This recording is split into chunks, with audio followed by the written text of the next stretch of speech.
Tahun 1825 Jawa bergolak.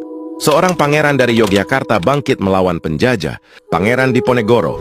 Ia marah karena Belanda melecehkan tanah leluhur jalur makam keluarganya, dilintasi jalan tanpa izin. Tapi itu hanyalah pemicu. Kemarahannya lebih dalam, penindasan, pajak tinggi, dan kerakusan penjajah. Diponegoro memimpin perang gerilya besar-besaran. Rakyat Jawa bersatu. Hutan, desa, dan gunung jadi medan perang. Perang Diponegoro berlangsung selama 5 tahun yang melelahkan dan berdarah. Belanda bahkan harus mengerahkan 30.000 pasukan tambahan.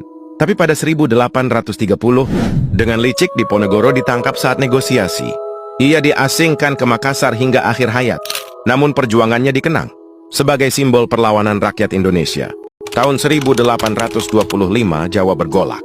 Seorang pangeran dari Yogyakarta bangkit melawan penjajah, Pangeran Diponegoro. Ia marah karena Belanda melecehkan tanah leluhur jalur makam keluarganya, dilintasi jalan tanpa izin. Tapi itu hanyalah pemicu. Kemarahannya lebih dalam, penindasan, pajak tinggi, dan kerakusan penjajah. Diponegoro memimpin perang gerilya besar-besaran. Rakyat Jawa bersatu. Hutan, desa, dan gunung jadi medan perang. Perang Diponegoro berlangsung selama 5 tahun yang melelahkan dan berdarah. Belanda bahkan harus mengerahkan 30.000 pasukan tambahan.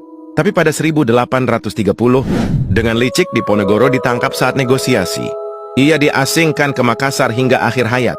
Namun perjuangannya dikenang sebagai simbol perlawanan rakyat Indonesia. Tahun 1825 Jawa bergolak.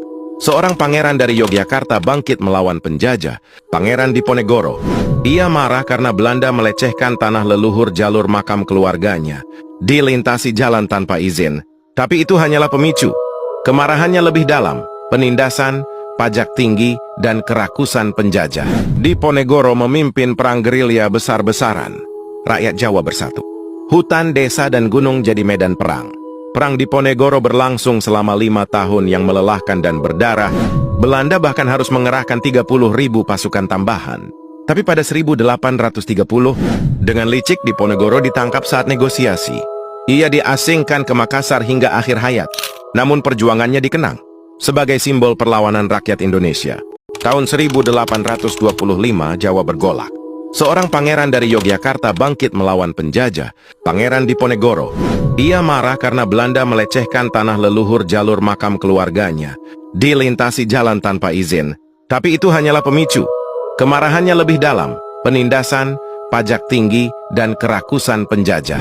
Diponegoro memimpin perang gerilya besar-besaran. Rakyat Jawa bersatu. Hutan, desa, dan gunung jadi medan perang.